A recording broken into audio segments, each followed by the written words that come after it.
The Datascape is now available on Spotify. Go check us out.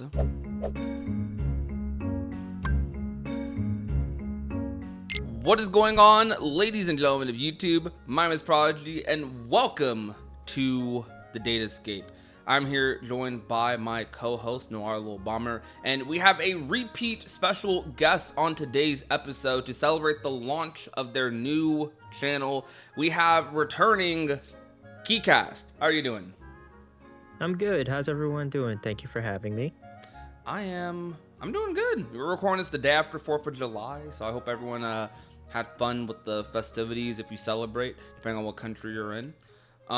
Still recovering from the festivities a little bit, not gonna lie. Yeah, yeah, no, I had a little too much fun, you know. I had a little bit more of a lax day, personally. My day was a little more lax.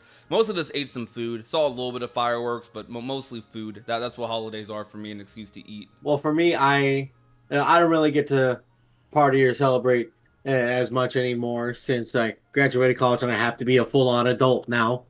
So, I take advantage of the opportunity. Yeah, on my end, I just spent it with the family. Nice, cozy relaxation with some good food. Can't go wrong. Heck yeah. So, for today's episode, like I said, we are celebrating the launch of Keycast's new channel. For those of you that don't fully know who Keycast is a very, very, very popular Kingdom Hearts Twitter account that mostly posts lore and information, and they have made it their goal, their mission, to make sure people know what the Kingdom Hearts lore is, from Ultimanias to just little fun facts. Recent video they uploaded is explaining what the Keyblade is. If you guys want to go ahead and check out their channel, they already have 2 videos uploaded. What is Kingdom Hearts and what is the Keyblade? If you think you know, maybe you don't. Maybe you don't fully know everything. So you gotta refresh yourself on the lore, keep yourself up to date. This drought, it's been hitting us. So when Kingdom Hearts 4 comes back, Keycast is definitely going to be there and make sure that you know everything you need to know for games like Kingdom Hearts 4, for the Lost Master Saga, and even if you just need some refreshing on like the lore period. But we're going to be talking a lot about Kingdom Hearts lore today and the story, and I want to continue a discussion we kind of had before I pressed the record button, talking about Keyblades. Keycast wanted to talk about the different families and different types of Keyblades there are in the series. We had a big discussion about that before we started. Yeah, as we're going to start talk about the families, there's only 3 families of Keyblades besides the Keyblade itself, the original one. We have Keyblades from the Realm of Light, Keyblades from the Realm of Dark, which as of right now is just Mickey's Kingdom Key D and its upgraded form, the Star Cluster. And we have the Keyblade of Heart that was only revealed in KH1, which was basically forged from the hearts of the 7 princesses. So, I honestly really wanted to have this discussion just because the families of Keyblades, it's not really something that people discuss all too much, right? Because people like this was a fact that came out in an Ultimania like years ago. Like between the first 3 games, like Nomura dropped that information like, oh, there's actually 3 families of Keyblades. There's Keyblades of Light, Keyblades of Darkness, and then Keyblades of Hearts, but they don't really talk about it in the games, so people don't really know too much about that. Just to piggyback off that, in Birth by Sleep, the only time you ever learn about that is in one of Master Xehanort's reports in Birth by Sleep. He does mention the 3 families during his like years of researching everything about Kingdom Hearts. I don't remember which exactly report it is, but he does mention them. Yeah, there is, and he kind of just goes over, oh yeah, in order to perform, like in order to get access to the what do you say, the door to darkness, or get access to Kingdom Hearts, you would need to forge a Keyblade from Hearts and make The a 7 Keyblade of Heart. princesses, yeah. Yeah, so he's like a Keyblade of Heart is not natural, but it's necessary. So I feel like when it comes to Keyblade lore in the Kingdom Hearts series, I've noticed that Keyblades in Kingdom Hearts there's a lot of misconceptions about them, right? Like what exactly are Keyblades capable of? What do they do? It's one of the most popular fictional weapons, like, period. So as Kingdom Key, like, it's one of the most. It is debatably more recognizable than Kingdom Hearts is itself. It's a really iconic video game weapon. Sometimes I'm just scrolling through like TikTok and social media, and whenever someone's talking about like cool weapons and in media, cool fictional weapons, the Keyblade often like pops up. It's like right up there. It's like one of the most distinct swords you can think about. And when it like it's crazy how popular the Keyblade is and how it's a centerpiece of like the Kingdom Hearts universe, yet much very similarly to Kingdom Hearts itself, a lot of the lore around it is kind of like obscure, very vague, not like, specific. And some people will call that a slight against Kingdom Hearts, but I think it actually makes things like pretty mysterious because it's ever evolving, like what we know about the Keyblade, because we're learning more about the Keyblade as our characters are. Essentially, like the point blank, like very simple way a Keyblade works is it's essentially a tool that characters use to, like, I guess, use their heart's power. Like the heart is a power system in Kingdom Hearts, and you wield the heart's power through the Keyblade. But that's also not the only way to sort of do that. But what are some like misconceptions that you feel like a lot of people just generally have when it comes to the Keyblade in the franchise? Oh, let me Um, say one. I'm gonna say one right now that like this shouldn't be a misconception, but it is. Um, Riku's Soul Eater is not a Keyblade. No, it is not. that's a good one. That is a good one. It is not. Riku's Soul Eater has never been a Keyblade because, and people see the way that Riku would summon it during, like, say, a Chain of Memories. They're like, oh, I think it's a Keyblade. And this is also both the Kingdom Hearts wikis erroneously categorize it under like the same breath as a Keyblade, right? Because they talk about Riku's weapons. Obviously, majority of Riku's weapons are Keyblades, but there are some non-Keyblade weapons that he uses. But and so instead of making the full-on distinction of like, oh, these are his weapons, these are his Keyblades, they just put the Soul Eater under his Keyblades, and that leads to people thinking it is a Keyblade. It's not. It's a sword that was given to him by Maleficent, and the Soul Eater became the Way to Dawn by the end of Kingdom Hearts 2. And you will know between the Soul Eater being a sword and the Way to Dawn being a Keyblade is the fact that the Soul Eater simply is the handle and the blade. There is no guard and there are no teeth, nor is there a keychain on the Soul Eater, which are like characteristics that exist on all Keyblades. I never knew Maleficent gave him the Soul Eater. Am I tripping? Actually, just a correction. It was never stated it was given to him by Maleficent. It was just he was just something that he obtained due to his heart being stained by darkness. Oh, I thought it was given to him by Maleficent. Nah, it's just a dark weapon that he manifested from just accepting darkness or utilizing darkness in his heart. Kingdom Hearts, everyone. Let's go. But I got two misconceptions that I would like to bring up that I see a lot of people bring up. One is the difference between just because a Keyblade is born from the realm of darkness or it's born in the realm of light doesn't mean it can only utilize light powers or utilize dark powers. Any form of Keyblade, no matter where it originates from, can utilize the power of darkness or the power of light. An example of that would be Mickey. Just because Mickey has a Keyblade from the realm of darkness, it doesn't mean he can only use dark powers with it. He can use his light abilities or anything like that.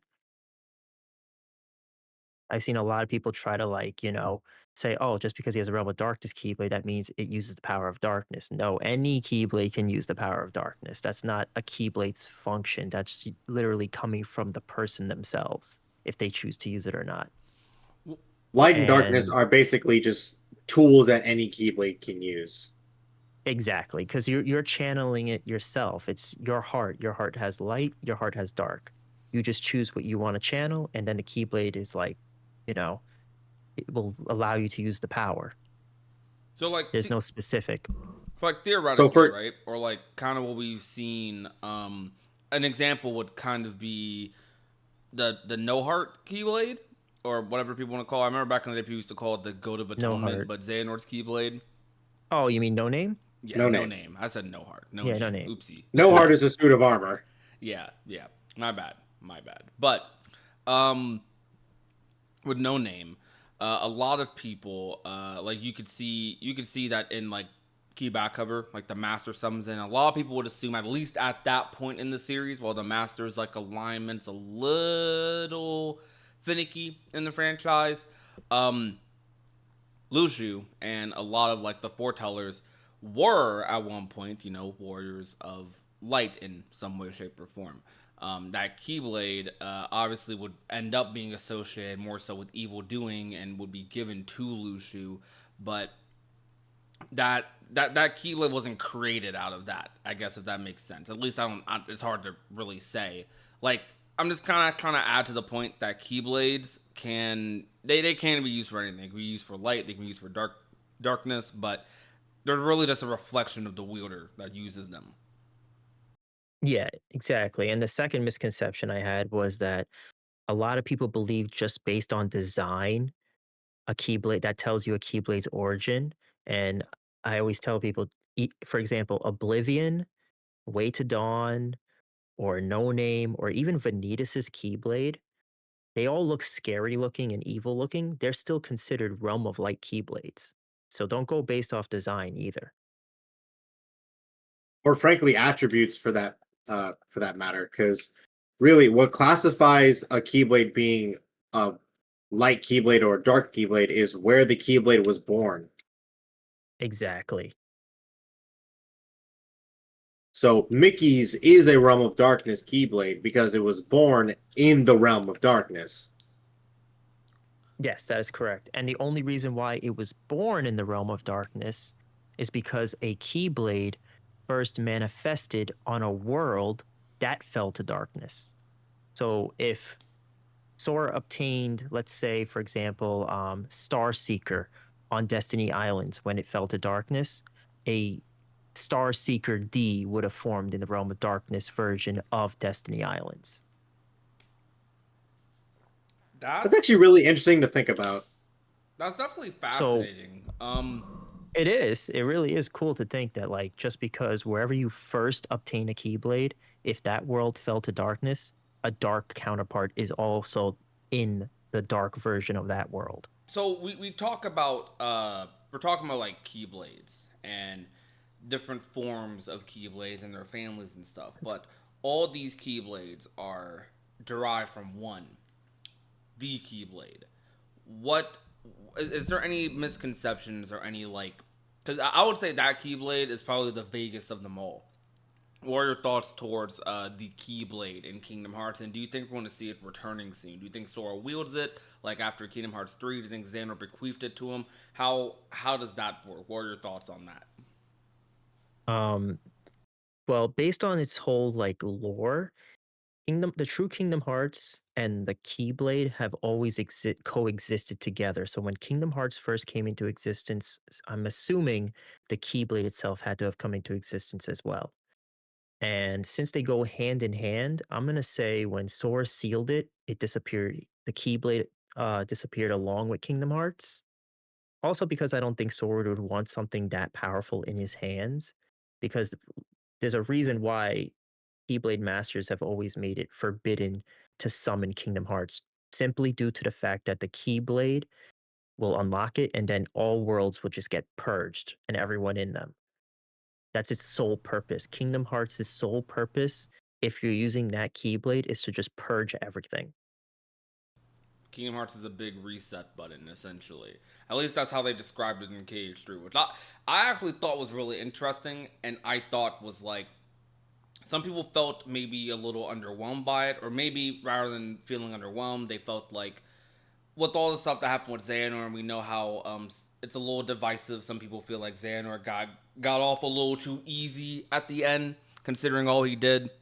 But while that was happening, Xehanort was explaining the lore of Kingdom Hearts, and he did answer I would say he answered it, at least as far as we know. He gave context to something that we had no context to, no information on for years. We knew Kingdom Hearts was maybe the heart of all worlds, or some version of it was.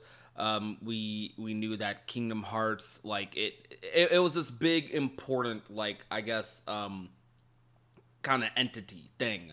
But we learned that Kingdom Hearts in KH3 is, it's a reset, or at least it can be used as a reset. And I think, like, because of 3 and because of the way the Dark Secret Saga ended, it kind of feels like maybe that, like, people like it's a part of the lore that maybe we won't go back to. Some people might feel, but I kind of think the series that might be involved in the series' biggest ending. Like, imagine we end the Lost Masters arc. Things do get purged. Things do get reset, and I don't know. Maybe we have a. I want to reference something here that no one's going to understand, but I'm gonna say a part 6 of JoJo's situation. not I gonna. agree. I don't know. Heaven, You No one's always gonna have to get make it. a heaven, JoJo's over reference. heaven. No one's gonna Over get it, but heaven. that's what flowed. There's probably a better example, but look, This I'm man gonna always leave makes it a at that. JoJo reference. I'm gonna leave it at that, bro. I'm gonna leave Listen, it at that. listen, I love JoJo just as much as anybody.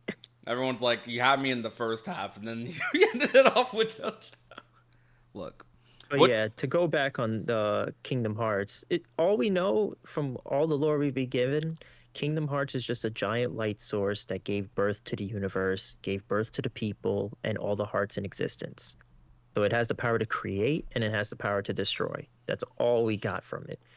But what's cool is to know that you can always forge your own artificial one with its own unique powers, like the ones we've seen. We've seen the one made from the hearts of worlds, which had the power to open the door to darkness. Then you have the one that Xemnas created, which apparently had the power to give people hearts of their own, or even just make you all powerful if you like absorb it.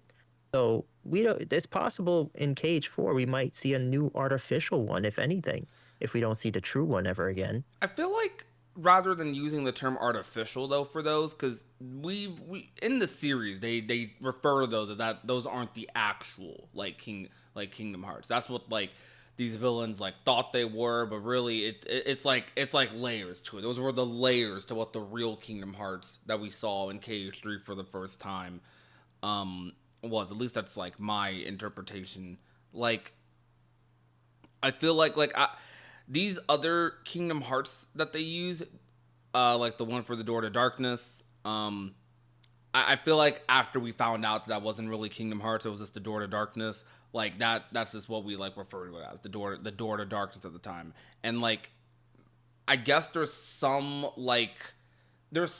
in the world of Kingdom Hearts where when you get close, I guess, to Kingdom Hearts, like, maybe things like the Door to Darkness, things like what we saw in The World Never Was, things like what we saw in Birth by Sleep, which, conveniently enough, by the way, all take place in 3 different realms: Realm of Darkness, Realm Between, and as far as we know in Birth by Sleep, that was like what we saw in the Realm of Light.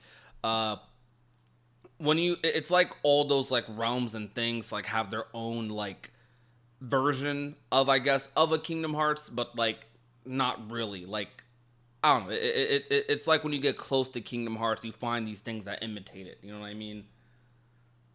No, I hear you.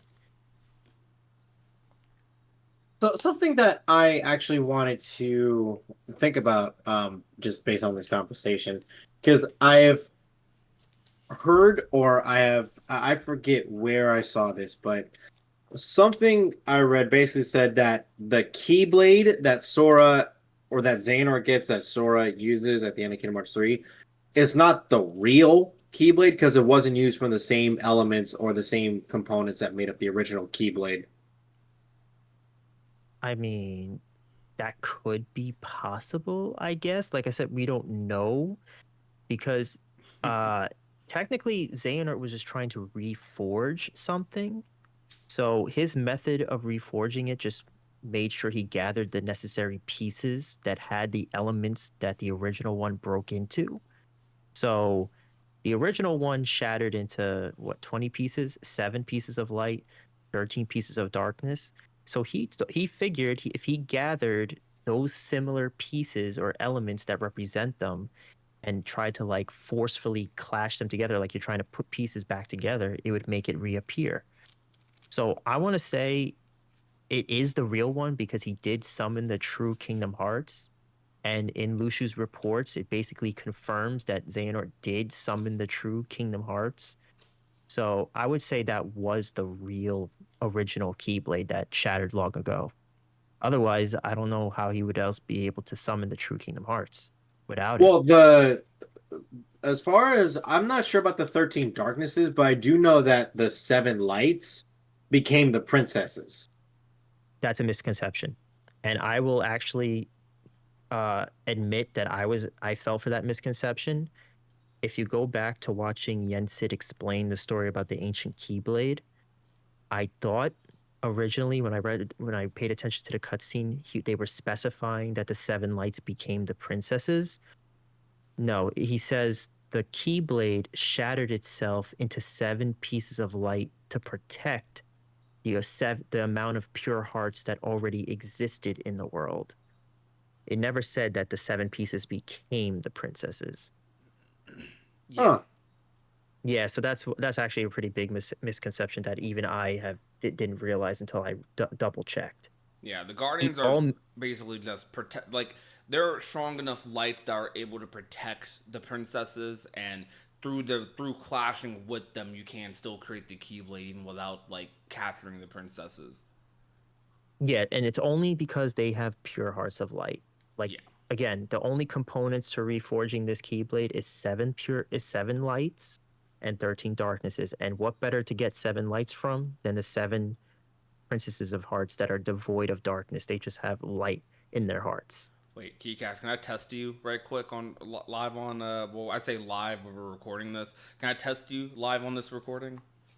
Yeah, sure. Go right ahead. No cuts, chat. I promise, no cuts. So, who are the 7? This is a question only if you read the Ultimate. So I'm not gonna give Keycast any crap if they don't get this. This is like specifically in the KH Ultimania. Who are the 7 Guardians of Light in KH3? Like officially, like who were the 7 lights that clashed to make the Keyblade?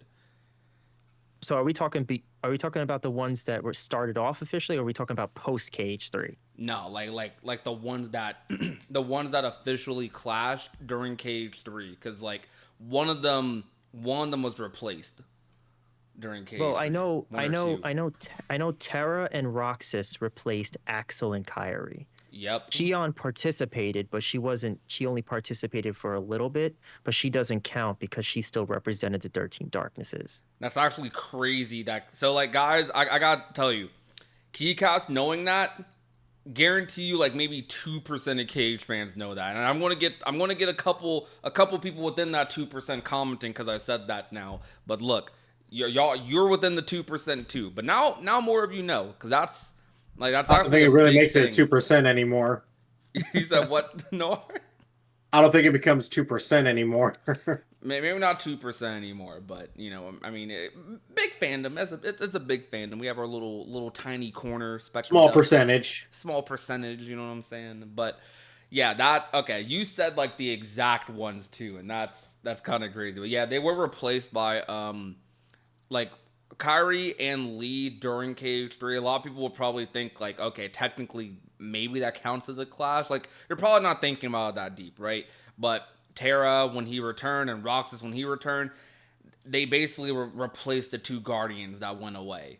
And that so Terra and Roxas were officially Guardians of Light, which is kind of crazy because it becomes even more full circle if you're a Roxas fan that Roxas ended up being a Guardian of Light at the end of KH3. Yeah. And the main reason why them becoming Guardians was so important was because Kyrie and Lee were Guardians for the initial clashing, like again Xion and Syax. But to my understanding, Roxas and Terra becoming Guardians was beneficial for Sora when he was connecting with Guardians to reforge Kyrie's heart. Oh yeah, and you're right. They also that's very that true. directly in Remind. Yeah. I actually just thought of another misconception that I noticed a lot of people always ask, like how does the clashing work in order to reforge the Keyblade? And honestly, just to make it a very simple answer, the minute you come into contact with your weapons, that's a clash. That's all it is. You don't have to actually kill anyone.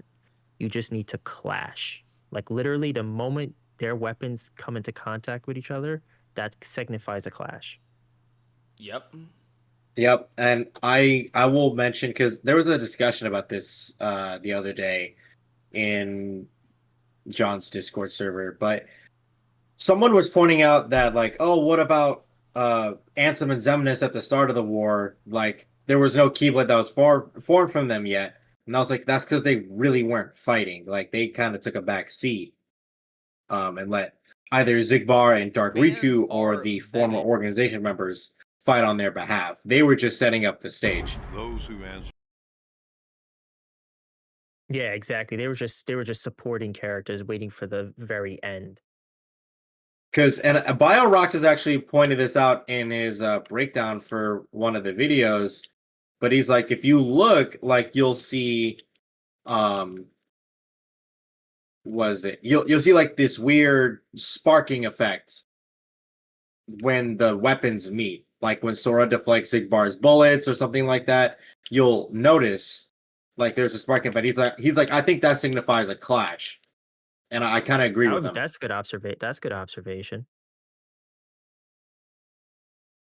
I'll actually say another cool fun fact about the Keyblade War, since we're still on that topic.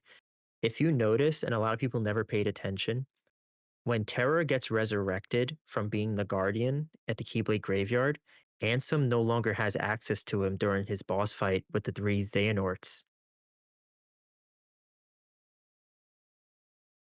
And a Wait, lot does of Ansem ever people- use the Guardian? And like, Well, he uses it in the story because he almost oh killed yeah, Aang, but people always thought there was 2 Guardians, one for Ansem and one for Terra Xehanort, but no, they just share it. It's one creature that they both shared, and when Terra Xehanort lost it, Ansem no longer had access to it. Yeah. yeah. But basically, Terra's heart was always connected to Xehanort's heart or Xehanort's darkness. So when Terra Xehanort was born, Terra's heart was stuck to Terra Xehanort. And then when he split to Ansem and Xemnas, because Ansem is really Xehanort's heart and Xehanort's darkness, Terra's heart stuck with that. That's why Ansem was able to use it. And then when Riku was able to take on Ansem's form, because Ansem's darkness was infecting Riku, that allowed him to use it. Exactly. Which that's crazy to think about if you think about it. Like Riku was able to use Terra's heart. That is actually really crazy to think about that Terra was with him during that time.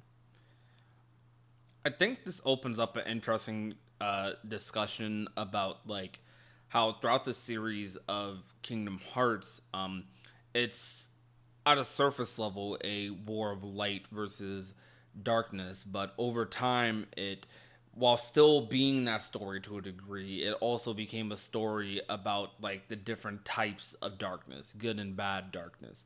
Riku being a pioneer, especially in the franchise, as they mentioned multiple times. He's a character who figured out how to lock darkness in his heart for good. Like most characters aren't able to do that, but Riku, he has darkness in his heart, and like everyone else, but he is able to actually lock it away and control it, unlike a lot of other people. This is something young Xehanort talks about in Dream Drop Distance in a cutscene that I think is like amazing because it basically articulates why they stopped chasing Riku for like being the dark being or being like, you know, A member of the pawn, like they 13 were in Seekers of TH1. Darkness. Yeah, like Riku wasn't even on the table anymore. He wasn't an option like by Dream Drop Distance because he actually did figure out how to control his darkness. So he conquered it. And that's his story, and I think I love that about Kingdom Hearts. And I think we're going to get more complexity, like with topics like that, in Kingdom Hearts 4 with the Master, because I feel like the dialogue in the Kingdom Hearts Key saga, which is a big reason I hope the Key saga comes back, in some way, shape, or form, or can be produced in a way where more people can experience it. The Master of Masters, Lushu, the Foretellers, that entire like saga is about like the psychological and the complexities of not just darkness but light, the in betweens, like good, bad, like the master, quote unquote, potentially a, you know, warrior of light, someone who's fighting for the light. You know, he's been fighting in this darkness forever, but he's willing to sacrifice all these people. He's willing to basically send people into death, knowing that that's what's going to happen. Like, is that real light? Like, I don't know. I think the Key Saga and not being integrated into Kingdom Hearts 4 is going to be very fun, very interesting. I'm actually glad you brought up that topic about darkness and light, because I'm really hoping that the next saga for Kingdom Hearts goes down this mature route, like where it focuses on like light and darkness, because ever since the Xehanort saga, we were always dealing with, okay, light is good, dark is bad. And even with the foretellers, they were taught, light is good, dark is bad. But now you have the foretellers now existing in an age where that mentality is different from theirs now. They are now in a world where there's people who utilize darkness for good. And imagine them meeting Riku, and they'll be like, why is this Keyblade wielder who fights for the light using darkness? That's like horrible. Or, for example, which I really hope they delve into further, the 13 original darknesses, they were considered bad and like, evil beings that only wanted to infect and, destroy. But yet you have Vanitas, who's a byproduct of two people that he connected with, and he formed his own identity, and he was able to choose what he wanted to be instead of just being like a formless darkness that wanted to just do what the others wanted to do, infect and destroy. He was able to finally decide what he wanted to do because he connected with two other people. He became something more than what he originally was. So maybe I'm hoping, like in this next saga, Sora and them might be conflicted with trying to find a way to make these guys coexist with one another, because you can't have light without darkness. Do you, And do you based think on what instead of Lucius said, I'm sorry. Do you think instead of defeating the darknesses, we're gonna we're gonna try to? Do you think Sora or other characters are gonna try to convince the darknesses, like, hey, you don't gotta be like this? I mean, it's I mean, it's possible, but you know what it is? It's also because like you got to look at it from like Vanitas. Vanitas is that example. Like he's the proof right there. Yes, Vanitas at the end said, "All I am is darkness," but he said, "I'll be the shadow that you cast. I've accepted what I am, but I will stand by your side. I will always be with you guys, because you can't have light without darkness. So even though I'll be darkness, but I will be by your side." You get what I'm saying? So like the foretellers, let's say they still have the ancient darknesses in their hearts. If they were ripped out, just like how Vanitas was ripped out of Ventus, what if they get their own forms? What if they get their own identities? And we know, based on Lushu, that he knows for a fact that the Master of Masters is not a fan of darkness due to what darkness has done in the past to his comrades. But now it's almost like a mix of like what Roxas, Roxas was considered a nobody, but nobodies can be their own people. So the ancient darknesses, yeah, they're beings of darkness, but we've seen with Vanitas, you can develop your own kind of identity.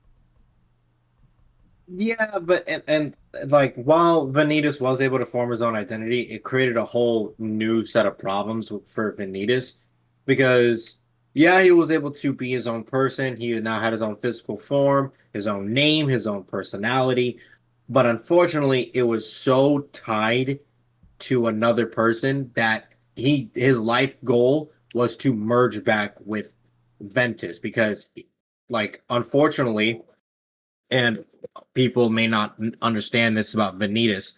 He's not a he's not a jerk just because he likes it. Obviously, he'll try to find some enjoyment out of it, but he legit can only feel negative emotions. Like he is incapable of feeling positive emotions. Yeah, That is true. That is true. I think Vanitas. I kind of think Vanitas. He's. I don't know if I'd go as far as to say he's his own person per se, only because Dark Road and that ending KH3 cutscene add a little bit of ambiguity to Vanitas' character. Like, in Dark Road, this is like the most direct I've ever seen them like acknowledge like the whole Vanitas is darkness thing.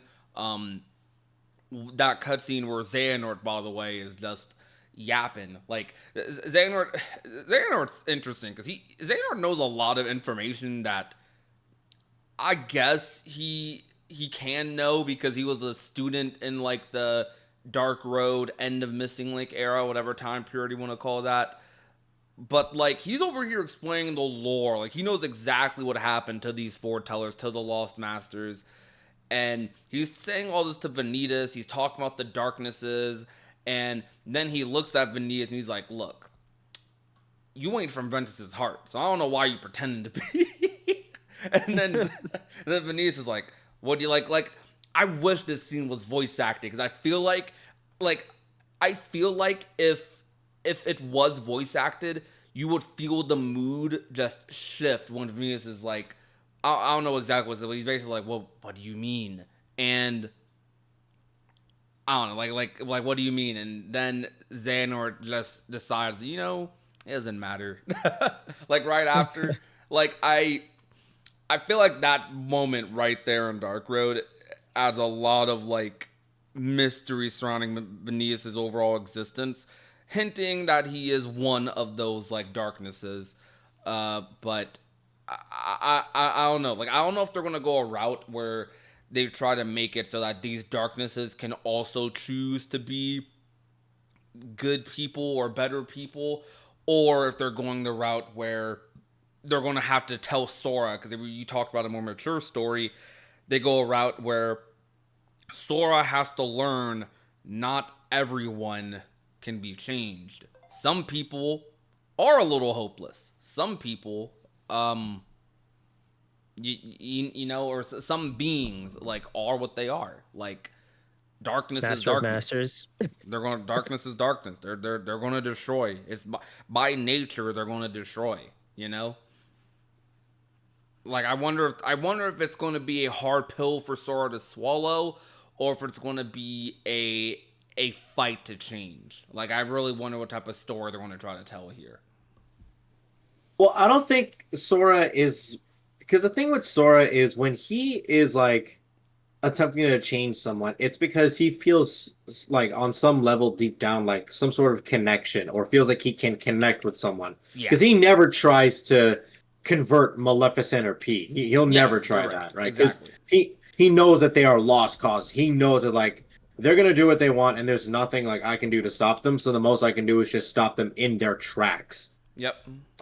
But with like say when he was talking to Vanitas, this was like the way Sora saw it. He was like, "This is half of Ventus, who I know is a good person, right?" And not only that, but Vanitas has made it very clear that he views the three of us as having this strong connection that just can't be replicated. He views the three of us as just brothers, and so he's like, "Okay, well, if we are brothers, stand with us."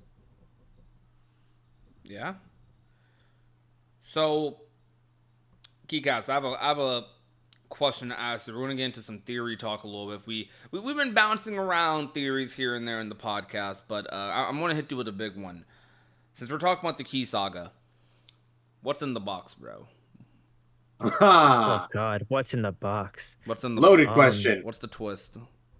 Oof, this is tough. I mean, I've had multiple theories in the past. One of the theories I thought it could be, I thought maybe it could be a vessel that would contain all the darknesses in that vessel just for them to be able to destroy it. Because everything the Master of Masters done has been to like either trap the darknesses one way or the other. So I feel like maybe he was trying to figure out a way to gather them all just to place them in this box when the time was right. What else? I was thinking maybe there's nothing in the box and only something will appear after the change that Sora did at the Keyblade graveyard, because all he saw at the last page in the book was that darkness 1. And since Sora changed that, maybe the contents of the box may be changed. So then that brings up a follow-up question. did the master know and plan on Sora changing the future? I mean, that's up in the air because he told when he had the conversation with one of the darknesses, he said the book of prophecies doesn't tell you everything, only the bits and pieces he chose to write about. So there are things that implies there are things that the Master of Masters saw that he deliberately did not write in the book of prophecies. For example, he saw Quadratum. Told the darknesses that he saw that place. He said he saw a world he couldn't conceive of. And clearly that's not in the books because it's never mentioned by the foretellers or anything like that. So I'm Or maybe assuming, it was, but they just chose to look over it. I mean, it could be, but he did. Just the fact that he said that it doesn't tell you everything makes me believe that there's some things that he deliberately chose not to write about, whether because they're not important or whether because they are important and he can't have anyone seeing it because it ruins his plans. Because at the end of the day, he's manipulating all these events to make sure they all happen the way he saw it. He needs everything to go to the T. So that's all we really know. He's manipulating everything for some grand scheme that he has, and he's been orchestrating everything just so they all flow perfectly. That's why he didn't give Lushu the Book of Prophecies. That's why um, he didn't tell the foretellers his plan. He's just planning. He's just setting up the pieces for whatever the end game is. He also quite literally manipulates all of them into doing exactly what they needed to do to spark a Keyblade war. Exactly. I'm And the gonna fact that guess he my. manipulated his Oh, go ahead. Oh yeah, I was gonna say, and the fact that he went that far to manipulated people that he trained and cared about, and let alone all the other young Keyblade wielders who served the foretellers. Like when you think about it, everything that was all orchestrated by him, that's a lot. That's a lot to do. Yeah, I I feel like my theories for what's in the box, and this isn't obviously nothing's concrete because we don't know. So these are just theories that are subject to change. I have two thoughts. Thought number one, and this is the main thought, is that this might not be anything too crazy, but when we watched the Union Cross ending, and that part of the ending where they talked about how theoretically there are copies of everyone who's ever been to like Day to Day Breaktown and stuff. Oh, Who you mean the the backup datas? Yeah. So I was wondering if potentially um the box maybe had a key to like some sort of key to like the data uh basically key saga. Like if we did have an all out war against darkness, and like I mean a big kilo war, not just 7 people versus 13 people in KH3, but like a big all out like crazy, the biggest Keyblade war ever to end all Keyblade wars, and they just brought all the Key Saga characters in to like those are the numbers, you know what I mean? The box could be like the big reveal for that. Or two, is something a lot simpler. Um, this is less of a theory and more so a prediction.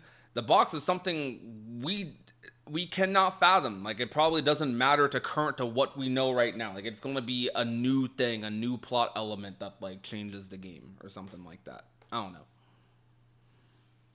That's it. I was gonna say, the only thing we know based on the box is contents, based on what Luke Sword said. He said it contains hope.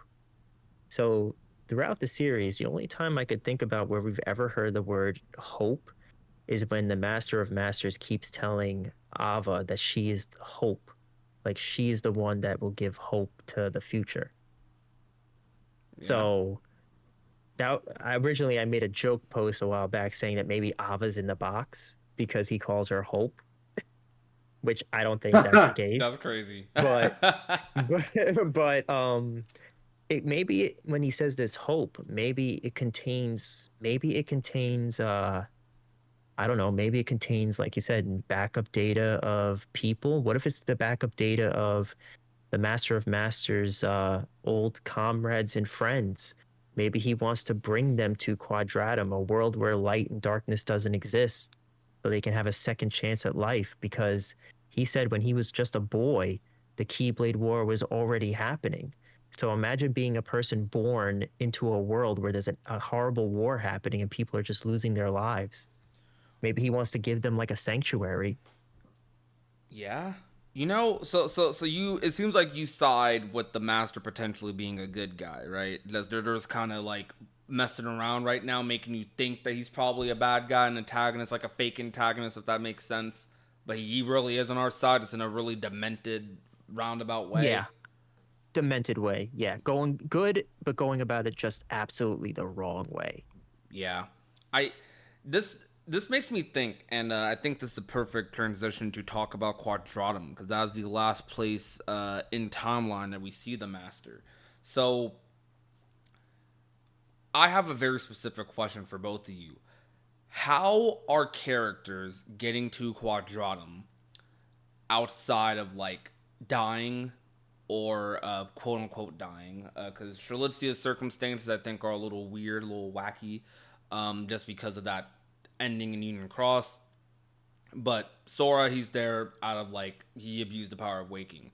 But characters like the Master got there. Potentially Lushu, who's right beside them. I don't know. I'm assuming that's Lushu. Nomura didn't want to confirm either of those things. I don't know who. I don't know. Well, maybe not Lushu. Maybe it's someone else. But two Black Code figures, they got there, and I then think it's Master and I think it's the Master and Sigurd. Master and Sigurd, maybe. And then we have Riku, who got there by using the power of waking to travel to that world through the Nameless Star. I kind of doubt the Master is just using the Nameless Star as a portal. I mean, I'm sure the Master maybe knows about them, but like I feel like I doubt the Master's using them as a portal. So if that's the only way to get to Quadratum through like not necessarily normal means, but like without dying or like, fading away, how is the Master getting there? Who's his portal? Who is he using the power of waking on? Or is he just one of those characters who does whatever they want? Like we kind of saw I in Darker, to summon other So people's I keyblades. I actually have a thought about that. So what I think is because there's two in my mind, there's two ways that this could go about. So firstly, if you remember back during the Kingdom Hearts 4 trailer, they talk about the ability to leap to different places, like go to other worlds, right? Go to other places. And I'm thinking, okay, maybe this is a power to shift world lines or change world lines. This is something that Lushu talked about in his secret reports. Maybe a master of changing world lines is able to go to unreality, but because of how rare and how hard the skill is to learn, not everyone's able to do it, right? Or and this leads to like Mickey being in Scala at Kylum for Kingdom Hearts 4. What I think is it could be something very similar to in Kingdom Hearts 2. The way to get to the world that never wasn't like any other world because they had to go to Twilight Town, go in the data world of Twilight Town, go in a dark portal left behind by Axel, and then make their way to the world that never was. So what I think what could happen is they make their way to Scala and Kylum. They find the data worlds in or the data Daybreak Town in Scala and Kylum. Then in Data Daybreak Town, they're able to find the opening to Game Central Station because they mentioned that Game Central Station or Wreck-It Ralph's world was not a world of light or darkness. It didn't have those properties, very similar to Unreality. Yeah. So maybe it's when you get to that point, then you're able to get to Quadratum. I could see that. That would be interesting. That's definitely there's definitely a very like roundabout way of doing it, but Yeah. it is very Kingdom Hearts. The way like I'm thinking as they're saying this, to me it sounds like they're basically like thinning the lines between like reality and like death and stuff, and like by going through all these different pathways, that like a pathway opens up to this world we're not supposed to be at, type of thing. So I actually think like even though that's a lot, I actually kind of think that makes sense a little bit. Listen, it's Kingdom Hearts. Oh A yeah, we lot have of fun. things like that. Yeah. We have fun with I the was gonna. Kingdom Hearts. Some people hate how complicated or how like convoluted how much there is. Sometimes I wish I had a simpler story. That ain't Kingdom Hearts. Like I feel like I feel like trying to dumb Kingdom Hearts down, it just makes it not as fun. Like half the fun. Me and Noir, I probably wouldn't be friends with Noir to this day if it wasn't for how crazy the lore is. Because like me and Noir met each other and bonded by talking about like all the different theories and Key Saga stuff and just all the wackiness of the franchise. So like legitimately, shoot, we don't if the lore wasn't like as crazy as it was, we'd have even less to talk about right now during this drought. Like we'd be cooked. We would absolutely be cooked. You want me to talk about these I guess I want a Star Wars world for the 1 millionth time. Like I don't know, like the lore is there's endless things to talk about there. Lore's theories, that's why I love it. Yeah, I honestly love it too, just because of the lore, how complex it is.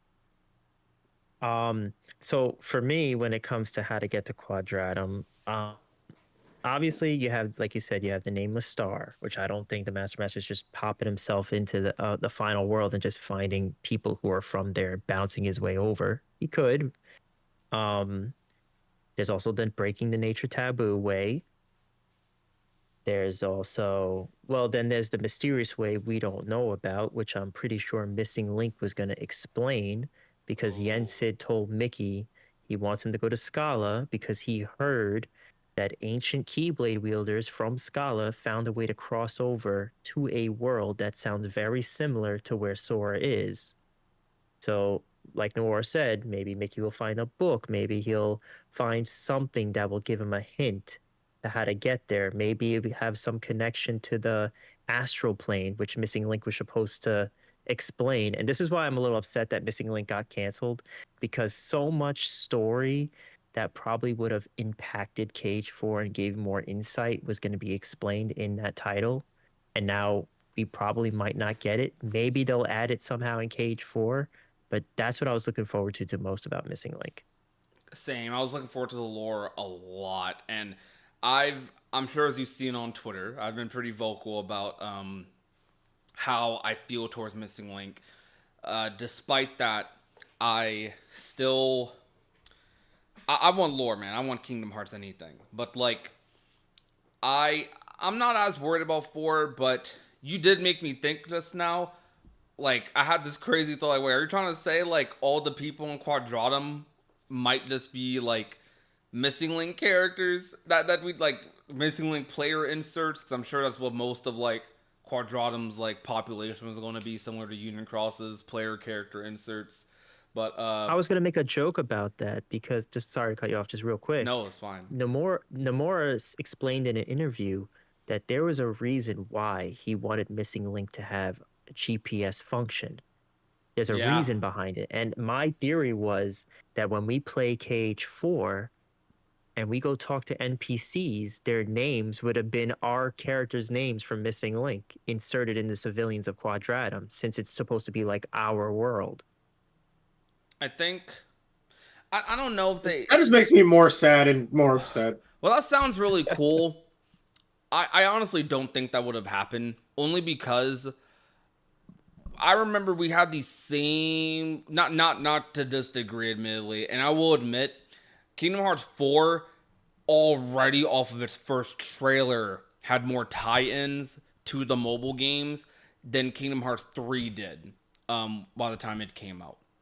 When Kingdom Hearts 3 was coming out, Nomura had interviews talking about how you're going to see the effects of the foretellers in Kingdom Hearts 3 and whatnot. And you had all these like series changing lore events happening in Union Cross. Like before, like in between that time period where we were like Union Cross was coming out, or we got Unchained Key forming into Union Cross, and we had that big update during Kingdom Hearts 3's marketing. You had Ventus being revealed to be a character in the Key Saga. You had Marluxia, Laurium. You had Elrina. You had like you had 3 like characters, one big major one in Ventus. All characters who are going to be in Kingdom Hearts 3. showing up like 100 years in the past, being Keyblade wielders, like that's a big deal to reveal before the game comes out. And you're thinking Kingdom Hearts 3 is going to talk. There's no way Kingdom Hearts 3 doesn't talk about this, right? That's what they're thinking. And it didn't. It really didn't bring it up. Like you had the vague death cutscenes, but at the end of the day, like as much obviously those are like kind of alluding to Union Cross things, but they're extremely vague. They're super duper vague. So like I kind of think Kingdom Hearts 4 wasn't going to do that, only because while from the hardcore fans perspective, it's hard for us not to view it that way, not to tie like all these tiny lore implications to this game or that game. But for the casual audience, which Kingdom Hearts 4 number tiles especially are definitely made with those audiences in mind, maybe even first.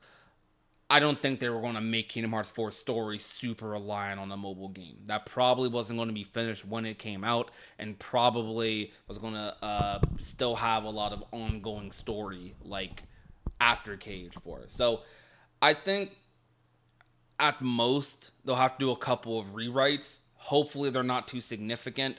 Hopefully anything that was vital to Kingdom Hearts 4 still can like have the same value after 4, because I'm sure this isn't the only time we're going to be in Quadratum in a Kingdom Hearts game. I feel like there's going to be a world just going forward, period, especially if Yozora is going to be an established character moving forward. Like this is a concept Nomura is bringing to the table, and I think this is a concept for the entirety of the Lost Master saga. So I'm hopeful that there is room. And even with Miss Lynn's cancellation, I have complete and utter faith that story will be told in some capacity one day. For Dark Road, for example, Nomura talked about how Dark Road, he didn't originally want Dark Road to be a mobile game, but time constraints, and we got what we got. Dark Road was amazing, and it's crazy to think that how crazy the game might have been if it wasn't a mobile game, if it was a game that came out maybe before KH3 or right after. So I don't know. I think it's a net positive, as I've been saying, that the mobile games are gone, because as much as I love talking about the Key Saga, man, I want everyone else to experience it too. Like, there's so many people who don't know about Key Saga stuff. Like, I'm sure you have made plenty of experience, Keycast. There's so many people that just don't know the lore about the Key Saga. Like, they don't know the specifics. They don't know what's going on. And, bro, they need to make it more clear. And I hope that this is a chance to make the Key Saga more clear. Because we're talking about Missing Link. Most people don't even know what happened in Union Cross and Dark Road. So, like, I don't know. It sucks. It really does suck. Sorry for the long tangent, but I'm no, you're fine. you're good. Good. I honestly think that it would really like. I think it would have been really cool if instead of trying to make a mobile game, Missing Link could have been developed as like an MMO, like Final Fantasy 14. Oh, yeah. That would have been better. That would have been nice. Yeah, that would have been cool. Its own standalone thing, kind of. I always look at it like this with the mobile games. As much as they have all the important lore in it, and that's why I try to urge fans to, like, you have to watch it, only because I feel like you'll appreciate going forward a lot more if they bring it up. Like, but like you said, like in KH3, they didn't really touch upon the Union Cross that much at all. Yeah, we got to see Emphemer for a brief second, and there were people who play KH3 were like, "Who is this guy?" And then you had the foretellers pop up. You know what I'm saying? Like, you just appreciate the moments a lot more if you had that extra knowledge. Yeah. And that's why I hope, like you said, in KH4, they'll find a way to retell these stories if they're gonna be really pivotal going forward. Like, find a way to retell them just so people can just, like, keep up with it. Because even when KH4 dropped, there was people not knowing who Strelitzia was. But yes, us hardcore fans, we all knew who she was when we lost our minds. But then there's people like, who is this random girl?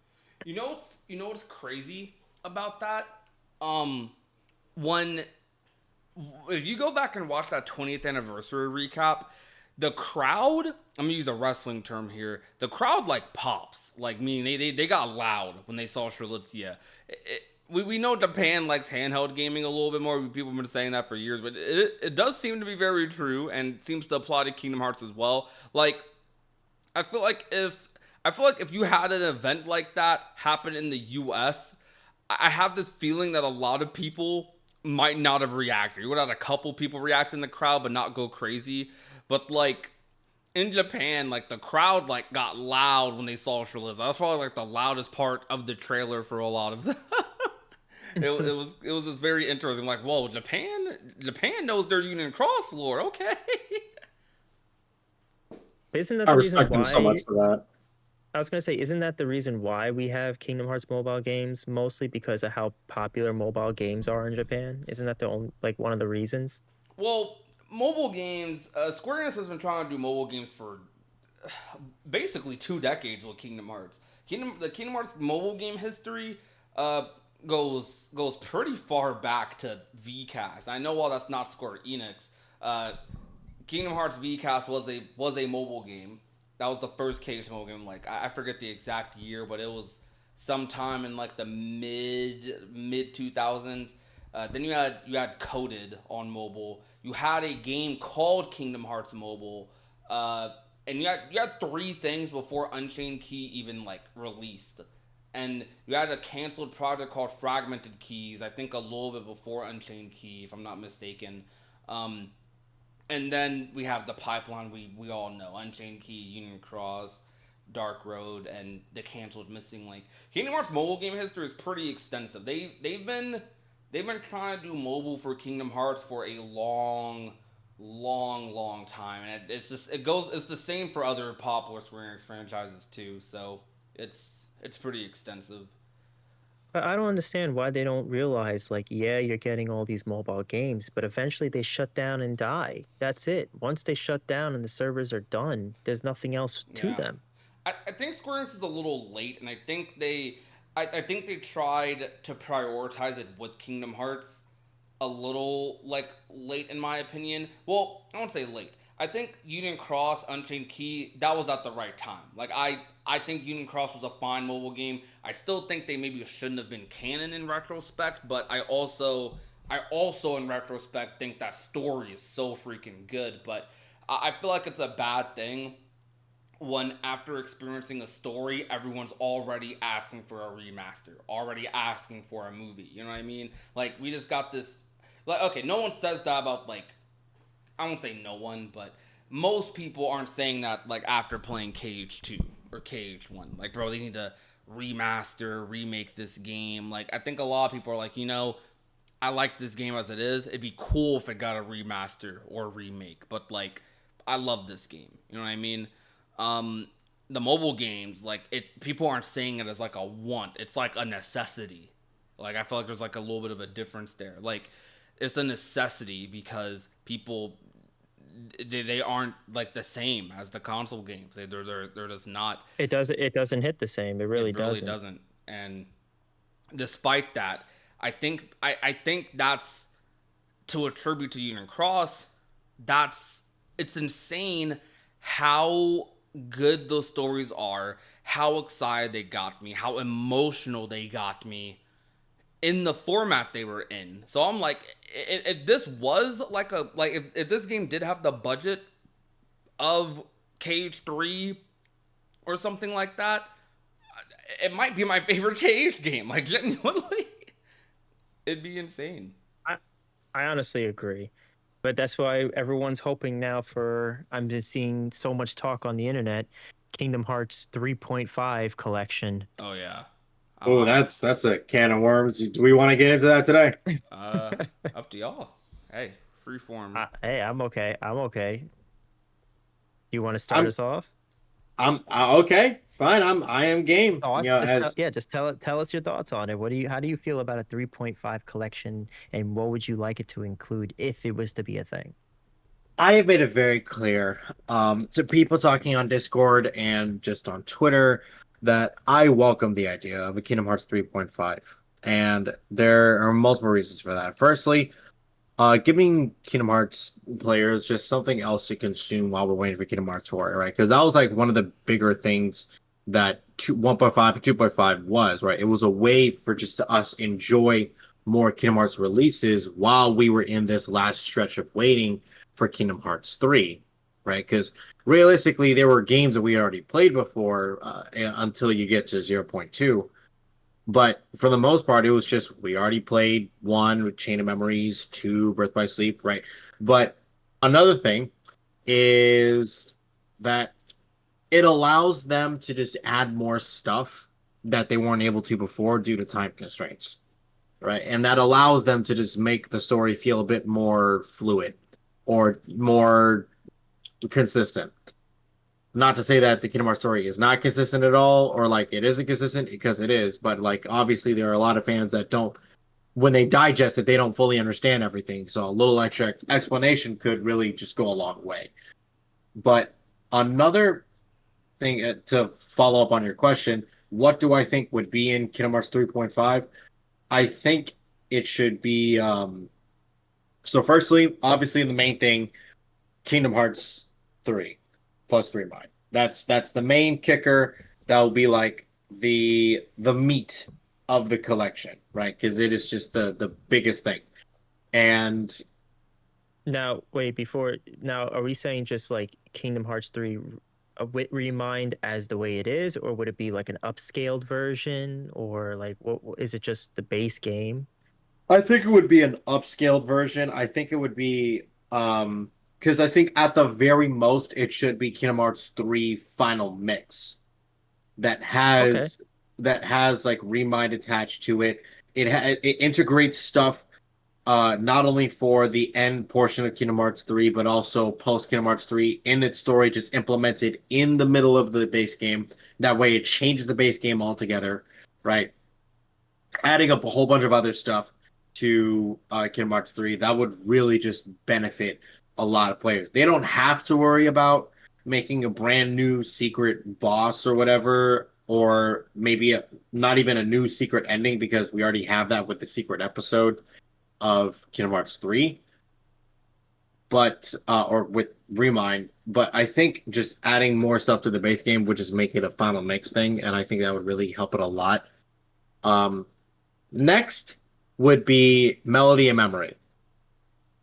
So Kingdom Hearts Melody and Memory HD with added tracks.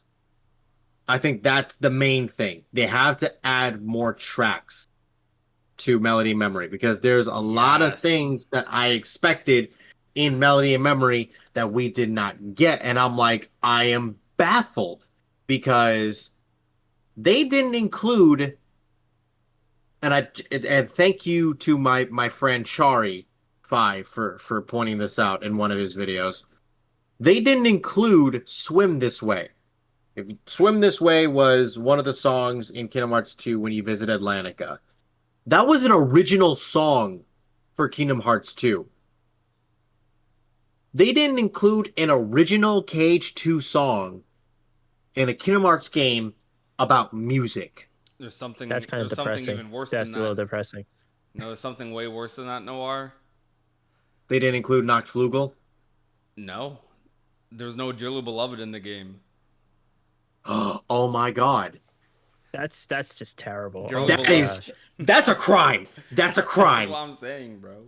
There's no Dearly Beloved. How do you have a Kingdom Hearts game, a Kingdom Hearts rhythm game that doesn't have a playable Dearly Beloved track? Like that's kind of wild, but I agree I about Kingdom Hearts also 3.5. I also think it would benefit to allow players to customize the playable character that they use when playing Melody and Memory because obviously we all love um the teams that they give us, allowing us to play as Sora, Riku, Roxas, and Aqua. But they had a playable Kyrie at the very end of Melody and Memory, but it's like they didn't include a Kyrie for us to play as in Melody and Memory, like just playing the Right? game regularly. Yeah. And what's crazy is they didn't even add any extra costumes for any of the other characters, especially for Sora, because it's like you made and this is crazy. They made a original Cage 2 graphics edition of Sora's outfit in Kingdom Hearts 3. They made that and they didn't implement it for Team Classic.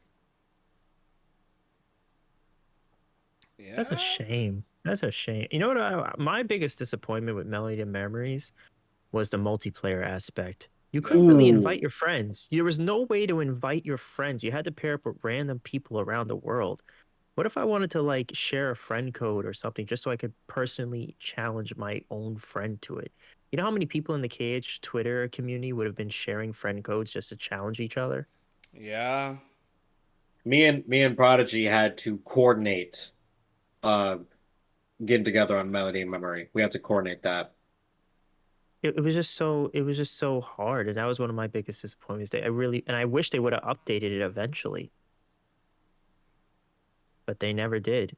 I also have that gripe with 1.5 and 2.5 where there's not an update to change the Heartless designs back to their original designs. That Yeah. was always a weird caveat for me when it came to Phantom X. It's like, what if I like how they looked originally, especially like with Heartless, like Trickmaster in Kingdom Hearts 1? It's like when you look at his original design, it looks good. It looks like it fits the world perfectly. But then it looks like he's an advocate for Pepto-Bismol. Like I don't know what to. What? This is why I say thank God for mods. Please, thank you, mods. That's crazy, dude. Um, I honestly think this might be a good spot to end it off. Oh wait, can Uh, I uh, can I also say this? Yeah. So just finishing off what should be in Kingdom Hearts 3.5. So I already went over um three final mix, or at least an upscaled three with Remind attached. Melody Memory with added tracks, and please, for the love of God, add Cage 3 songs. Please add more KH3 songs. Please. Please, mhm. please. And lastly, the movie at its minimum, Missing Link. Missing Link turned into a movie. At its maximum, the entire Key story, or at least Key, Union Cross, and Missing Link. I mean, That's fair. we need a key trilogy game for sure. Um, What about you, Prodigy? You didn't. What would you want your three games to be in a 3.5? And then I'll do mine. I think my three games would be okay. Okay. I think my three games, if I had to pick three games, would just be KH3, um, Melody of Memory, and I would prefer the keys instead of just Missing Link. I'd love for them to just do the whole key. I think the whole key saga could fit into a movie. It'd be like a 3 hour one, but I think it could fit into a movie. But Yeah, I don't I know. would say so. I don't know. I feel like more than a 3.5, I would just love a like three. I would love a three final mix with some upgrades, and then I would love the key trilogy to be its own game. Well, that's What what do I you was think? gonna say for mine. For mine, honestly, I just want it to be the mobile games just revamped in some way to just retell them. Whether you have Dark Road playable and Union Cross Story, a new like a HD movie, and then something another way to handle Missing Link. I understand you guys are putting like Kingdom Hearts 3 in the collection. I just don't want to double dip anymore. I just don't want to Understandable. double dip on games that are already out. Like Melody and Memories and 3 are already fine the way they are. Like this collection should really just be called the Key Saga collection, which it just strictly has to do with the mobile games to make it more accessible for everyone. I was thinking like call it the Key Chronicles, Key Trilogy, whatever. King just call it Kingdom Hearts Key since the browser game shut down too. They could get away with that. Exactly, just something like that. Yeah. Well, uh, I shoot. We discussed a lot today. We covered a lot of like lore topics. This was a really fun episode as usual. Another longer episode with Keycast. Hey, when you guys talking about lore and story, we go a little crazy. That's me and Noir. That's me and Noir specialty a little bit, and even more of Keycast's specialty. Who, by the way, if you skipped the beginning of the podcast for whatever reason, what are you doing? KeyCast Get a has handle on launched your life. KeyCast has launched a new channel to be linked down below in the description. Also, maybe on screen somewhere where you can click on. You can just search up KeyCast, Keycaster. But yeah, thank you guys so much for coming out. My name is Prodigy. My name's Lauren I'm Bomber. Keycast. Oh, you guys I'm did it at the same Keycast. time a little bit. Y'all did it though. We take those. And remember to be nice, be safe, and take care, everyone.